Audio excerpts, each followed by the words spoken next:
A gente começa hoje com uma entrevista. Aliás, estou feliz pra caramba. É um amigo que está voltando para a cidade. No começo da semana passada eu falei, né, da vitória do governo Vinícius Clausen em conseguir trazer de volta para Teresópolis essa pessoa que é talvez um dos mais capacitados da área em todo o nosso estado do Rio de Janeiro. E por isso estava sendo disputado, inclusive, pelo governador. Estamos recebendo de volta o Coronel Flávio Castro. Primeiro, obrigado, amigo, pela tua participação e seja bem-vindo de volta, né? Eu sei que você nunca abandonou a cidade, né, Flávio? Estava sempre morando aqui, mas por conta dos compromissos lá na capital, acabou um pouco distante da gente. Já se vão aqui uns 8 anos aí de distância da cidade já, né, Flávio? Eu saí daqui em 2011, né, logo depois, em abril de 2011. Saí da prefeitura, continuei morando em Teresópolis, moro aqui desde 2000, já são 18 para 19 anos.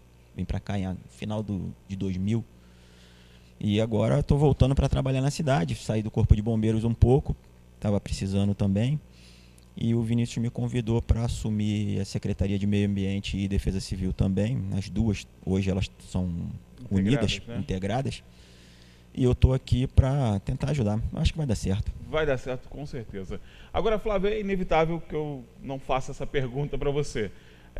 Você teve uma participação num dos momentos mais delicados aí do nosso município, né? E todo mundo lembra da seriedade e competência que o Flávio comandou, uma das áreas principais no momento em que a cidade passou por aquela grande tragédia, a maior tragédia natural da história do nosso país. E hoje você encontra um outro município. Qual é a tua avaliação? Eu sei que você já está aí nos bairros, já está dando uma olhada no que está acontecendo na cidade. Qual é a tua avaliação? A Teresópolis de 2011 e a Teresópolis de hoje. Qual é a tua avaliação? Como evoluiu o município nesse tempo a partir desse problema, né, ocasionado aí na tragédia? A gente tem algumas áreas que foram muito atingidas em 2011 e essas áreas hoje ainda tem muita gente morando em área de risco. A gente está mapeando novamente, revisando o nosso plano municipal de redução de risco. Naquela época, ele foi feito em 2007, nós aproveitamos muito em 2009 até 2011. E essas áreas, elas praticamente não foram alteradas em relação às chuvas de 2011. Sim. Foram alteradas áreas novas que não estavam previstas naquele plano. Sim. É onde a gente está dando uma certa atenção agora. E a gente tem encontrado algumas pessoas voltando lá para a região do Campo Grande. Tem algumas áreas de casas que foram interditadas e tem gente voltando, tem gente morando. Não sei em que período, nesse momento aí entre 2011 e agora, que elas voltaram. Mas hoje eu tenho visto alguns lugares. Mas também tenho visto muitas áreas que foram interditadas e que foram respeitadas. Que foram respeitadas. A gente consegue encontrar casas aí espalhadas pela cidade. Inclusive, semana que vem, a gente vai fazer uma operação junto com o serviço público para demolir em torno de 70 casas para evitar que as pessoas voltem mesmo, porque a situação econômica do país é complicada, as pessoas acabam buscando um lugar para se abrigar, não tem onde morar e acabam indo para uns lugares de risco. E acabam acontecendo essas invasões e tudo mais. Exatamente. Agora, Flávio, uma coisa também que na época a gente falou muito e a gente aqui no Diário bate muito nessa tecla, que é a necessidade de se ter coragem para tratar essa coisa da ocupação irregular como tem que ser tratada. Às vezes o poder público fica meio reticente por conta de uma opinião pública, né? Tem que ser medidas como essa, por exemplo. Eu lembro que na época o Flávio causou um alvoroço na imprensa nacional quando ele disse, olha, o Caleme ali, aquela região, nós vamos ter que repensar não vai ter como habitar novamente aquela localidade, né? E aí causou um alvoroço. Mas essa coragem, né, para preservar as vidas, ela acaba faltando e a gente viu ao longo da história, né, de governos de 20 a 30 anos, o quanto essa falta de coragem de não dizer, em fiscalizar e dizer, não pode morar aqui, não pode construir, nos levou a esse momento de uma área imensa, né, ocupada em uma área de risco, pessoas em área de risco, como nós temos hoje. Algumas regiões vai ter que ter essa coragem, né, Flávio? Não vai ter jeito, né? Eu acho que a gente perdeu uma grande oportunidade quando a gente construiu as casas da Hermitage, as 1.200, se eu não me engano, e agora tem mais algumas para serem construídas lá, os apartamentos, das pessoas irem para lá e automaticamente as casas nos locais de risco serem demolidas. Não houve essa combinação de quem for para lá, né? quem vai para lá tem que tirar aqui. E as pessoas, hoje tem muita gente que está lá na Hermitage que está saindo, não se adaptou a morar em apartamento e voltando para casas. Isso é ruim. No Caleme, naquele momento que eu falei isso, era aquela rua Canários. Rua Canários, lá em cima. Que estava ali, e foi feita uma obra de contenção importante lá. A gente até fez uns trabalhos lá há pouco tempo. Eu peguei agora o histórico da Defesa Civil, de limpeza de calha, de manutenção da estrutura de drenagem, que é importantíssima que elas fiquem sempre manutenidas para facilitar no momento da chuva. Não adianta ter calha se ela estiver entupida. E as pessoas estão ajudando, estão fazendo. Aquela região ali ficou mais protegida um pouco, mas a gente tem muita coisa em área de risco e isso é importante.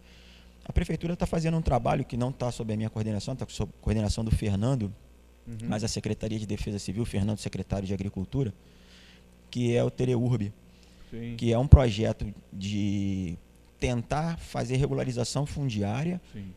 E também trabalhar com política de habitação. É algo que nunca foi feito, né? Se a gente conseguir trabalhar... Até para dimensionar esse déficit habitacional que a gente tem, né? E tentar construir próximo de onde as pessoas moram. É muito mais fácil que a gente busque um lugar seguro ali na região da posse, e as pessoas que estão ainda em área de risco, no Campo Grande, Granja Florestal, migrem para essa área segura ali naquela região, do que saiam e vá morar em outro ponto da cidade, completamente distante. Ou seja, você afasta a pessoa daquele contexto dele familiar, de vida, de trabalho, né? Histórico. Isso foi um problema sério, gente, porque você imagina. E a gente vê isso hoje lá na Fazenda Hermitage. Tem muita gente que era do interior, que morava em Vieira, em Vargem Grande, em Bom Sucesso, e está tendo que morar hoje no centro da cidade. Olha, é a mesma cidade? É, mas são realidades absolutamente diferentes. A família está lá, o trabalho, às vezes o sustento está lá. E como é que fica essa história? Tem que se pensar nisso também. Então é mais difícil ainda porque você tem que pensar na questão do contexto social. O contexto. O Vinícius deu essa orientação lá para o grupo, tem um grupo de trabalho fazendo esse estudo da Tereurb, são várias secretarias, planejamento, agricultura, meio ambiente, desenvolvimento social.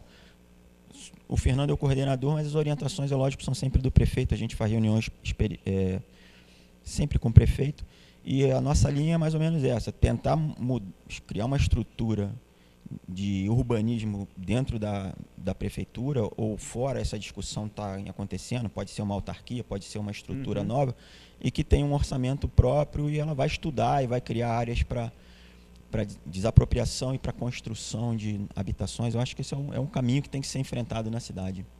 Agora, Flávio, você teve um papel muito importante também no que diz respeito ao nosso aterro sanitário à época, né? Houve uma transformação daquele local e a sua política, a sua equipe conseguiu transformar num local realmente que dava uma resposta que um espaço como esse precisa dar à sociedade. Agora, a gente passou por uma série, né, de omissões, né, de falta de cuidado, e aquele local virou, mais uma vez, de novo, um lixão, né? Quer dizer, todo aquele trabalho que a cidade teve, que a tua equipe teve, de transformar num aterro, se transformou de novo num lixão, e o lixo volta a ser um problema novamente, Flávio. Como é que você está vendo essa questão também? Quando você perguntou se eu fiquei esse período fora da vida social de Teresópolis, esse foi o maior impacto que eu tive. Quando a gente saiu aqui, depois das chuvas de 2011, que o aterro sobreviveu muito bem. Muito bem. Ele não teve problema dentro do aterro, as drenagens funcionando, tudo funcionando perfeitamente em abril de 2011. Quando eu volto agora, eu vou olhar o aterro e nem dá para falar que é aterro, voltou a ser lixão. Verdade. Esse é o maior problema que a gente vai enfrentar. Eu falei para algumas pessoas assim, caramba, eu estou pegando o mesmo problema que eu peguei em 2009. Não estou nem pegando quando eu deixei em 2011, estou falando quando eu peguei em 2009. O problema é que hoje ele é acrescido pela falta de espaço. Claro. Naquele momento a gente ainda tinha espaço dentro do aterro para crescer. Você tinha um respiro dentro da área que você poderia. Que deu para arrumar, e ainda tinha aí mais 5, 6 anos de vida útil para ser trabalhado corretamente. E por essa instabilidade política que a cidade passou, né? 8 prefeitos, 7, eu não tenho certeza, em 7 anos.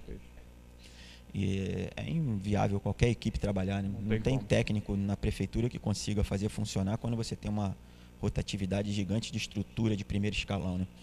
Mas hoje a gente está trabalhando da seguinte forma: foi feito, a gente chama de PMI, é um processo que a gente convida empresas a apresentarem proposta para a gente, visto que a gente não tem capacidade técnica, a prefeitura assume isso, não tem capacidade técnica para desenvolver um bom projeto. convida as empresas, é um instrumento legal, as empresas apresentam o projeto, uma vez apresentado, a gente escolhe qual que é o melhor para a cidade e trabalha nele. A gente vai abrir uma PMI agora para o aterro. A gente fez isso com saneamento, 2 empresas se apresentaram, saneamento, água e esgoto, né, abastecimento de água, tratamento de esgoto. 2 empresas se apresentaram, a gente agora está debruçado no trabalho dos 2 projetos, escolher qual o melhor ou mesclar, e aí a gente vai avançar com esse processo. Agora vamos fazer mais algumas conversas, mostrar isso para o Conselho de Meio Ambiente, que é o conselho que a gente sempre está lado a lado, ajudando as nossas decisões. E para o lixo a gente vai tentar fazer a mesma coisa. Tem várias propostas, tem voltar a coleta seletiva, que ela parou, fazer compostagem, criar um novo aterro em outro lugar, uma usina de lixo que trate o lixo do início ao fim. Você deposita o lixo, ela faz separação, faz desidratação do resíduo, depois tem os catadores que separam já com o lixo mais limpo, depois vai para a queima. Tem vários processos que a gente pode usar, mas de verdade a gente precisa de um apoio técnico maior, e a gente vai fazer isso com essas PMIs. A gente deve abrir agora no próximo mês e vamos tentar escolher um processo legal e que a gente tenha dinheiro que consiga pagar esse processo, porque nada é barato nessa área. Inclusive nessa área custa muito dinheiro. Agora, aproveitando essa nova credibilidade que o governo municipal consegue gozar hoje com relação à sociedade, para convidar também a academia, né? Nós temos aí a Unifeso com um curso de engenharia ambiental, inclusive, né? A professora Vivian lá conduz com maestria a área. Seria muito interessante que a academia também viesse junto da prefeitura, ajudasse. Eu sei que a academia acabou se afastando por conta dessas instabilidades todas, mas é o momento, né? É o momento da gente conseguir reverter esse processo, porque vai precisar de ajuda mesmo, porque são soluções caras, não são baratas. Isso não é só no Brasil, não, gente. No mundo inteiro as soluções para essa área são soluções caras, mas são soluções que trazem um resultado positivo, inclusive financeiro, muito grande. A gente teve processos aqui que estavam caminhando para um desenvolvimento bastante interessante, como ICMS verde e outras propostas de resposta ambiental em termos, né, tributários e de impostos, que a gente estava caminhando muito bem. Eu sei, a gente acompanhou muito de perto esse processo e que simplesmente parou e regrediu, né? Quando para, dá para reiniciar dali, mas agora quando regride, o trabalho fica mais difícil, gente, fica mais difícil, e foi efetivamente o que aconteceu. E aí são políticas de educação ambiental que também foram paralisadas, ou seja, não adianta só trabalhar coleta e destinação, tem que trabalhar também a origem desse lixo. As pessoas têm que se sentirem donas desse lixo também. Isso foi iniciado, mas foi paralisado. Ou seja, é muito trabalho pela frente, mas o Coronel Flávio não tem medo de trabalho, não. Esse gosta de desafio. Eu sei que não vai, mas desanima um pouco mesmo, né, Flávio? Não, desanima. A gente, quando eu assumi aqui em 2009, a gente estava mais ou menos, acho que a gente era 24 na posição de arrecadação de ICMS ecológico. A gente trouxe para 4º lugar em 2 anos, e hoje nós somos, acho que 43. Caiu vertiginosamente. A gente tem um trabalho agora para voltar. E não é um trabalho simples, é um trabalho complexo, que leva tempo. A gente vai ter que refazer a cooperativa, ela foi completamente diluída nesse processo, cada um seguiu catando lixo sozinho, muitos voltaram para dentro da linha de catação no aterro, dentro da linha, que a gente já tinha tirado todo mundo de lá. Hoje tem casa dentro do aterro, a gente já tinha tirado de lá, a gente vai ter que fazer esse processo de retirar tudo de novo, botar em aluguel social. Mas tudo bem, a gente sabe fazer, a gente vai fazer. Não tenho medo desse problema. Meu maior problema é se a gente optar por um aterro, onde a gente vai fazer esse aterro. Ali não dá mais. Ali já era, né? Em que lugar de Teresópolis? Inclusive com intervenções do Ministério Público, a própria Justiça já determinou que não há mais possibilidade. Sim, hoje a gente está preso a uma liminar, a gente está operando com uma liminar. É um risco muito grande para a gente. A gente tem um plano B, mas o plano A, que é o de longo prazo, a gente está trabalhando para que ele, pelo menos até o final desse ano, a gente já tenha uma solução definitiva. Essa é a ideia. Essa é a ideia, gente. Trabalho. Tem muito trabalho pela frente. Agora, para finalizar, Flávio, com relação às chuvas, né? A gente está no meio do período de chuvas. Como é que você vê a organização da Defesa Civil? Eu sei que a Defesa Civil é um órgão orgânico mesmo, né? Ele consegue, né, ali com seus voluntários, o seu corpo técnico, fazer esse trabalho quase que silenciosamente ao longo do ano inteiro. Um trabalho importante que chega nessa época, se mostra ainda mais importante. Mas como é que você avalia hoje? A gente vai passar bem por esse período de chuvas? A gente vai passar bem, pelo menos eu sou otimista. Agora, A gente tem uma cidade frágil, a gente sabe disso. Fragilizada. Fragilizada, principalmente depois de 2011, e com essa estabilidade política não houve tanta intervenção na área de defesa civil, mas muito treinamento, as equipes estão... O que melhorou muito, as pessoas que estão em área de risco, elas sabem que estão em área de risco, elas sabem suas rotas de fuga, elas sabem o que fazer no momento de chuva. A gente tem um trabalho na defesa civil importante, você falou aí da nossa não abandonar o conhecimento científico. A gente está com uma parceria muito boa com a Unifeso, a gente está estreitando muitas relações com a Unifeso. Tem um grupo de trabalhos lá da Vivian mesmo, mas todas as áreas vão participar. São vários trabalhos que a gente vai desenvolver com esse grupo. Um deles é dentro das comunidades. Ontem a gente passou o dia escrevendo sobre isso. Vão ter estagiários de algumas cadeiras, inclusive a medicina, que vão trabalhar com o nosso pessoal de defesa civil, fazendo um levantamento dentro das comunidades do risco.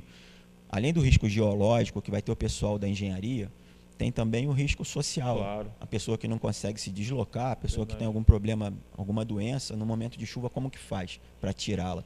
Então a gente estamos mapeando, vamos chegar, se o risco pode ser estrutural só da casa, né? Então vamos ver por cada probleminha desse e trazer uma solução.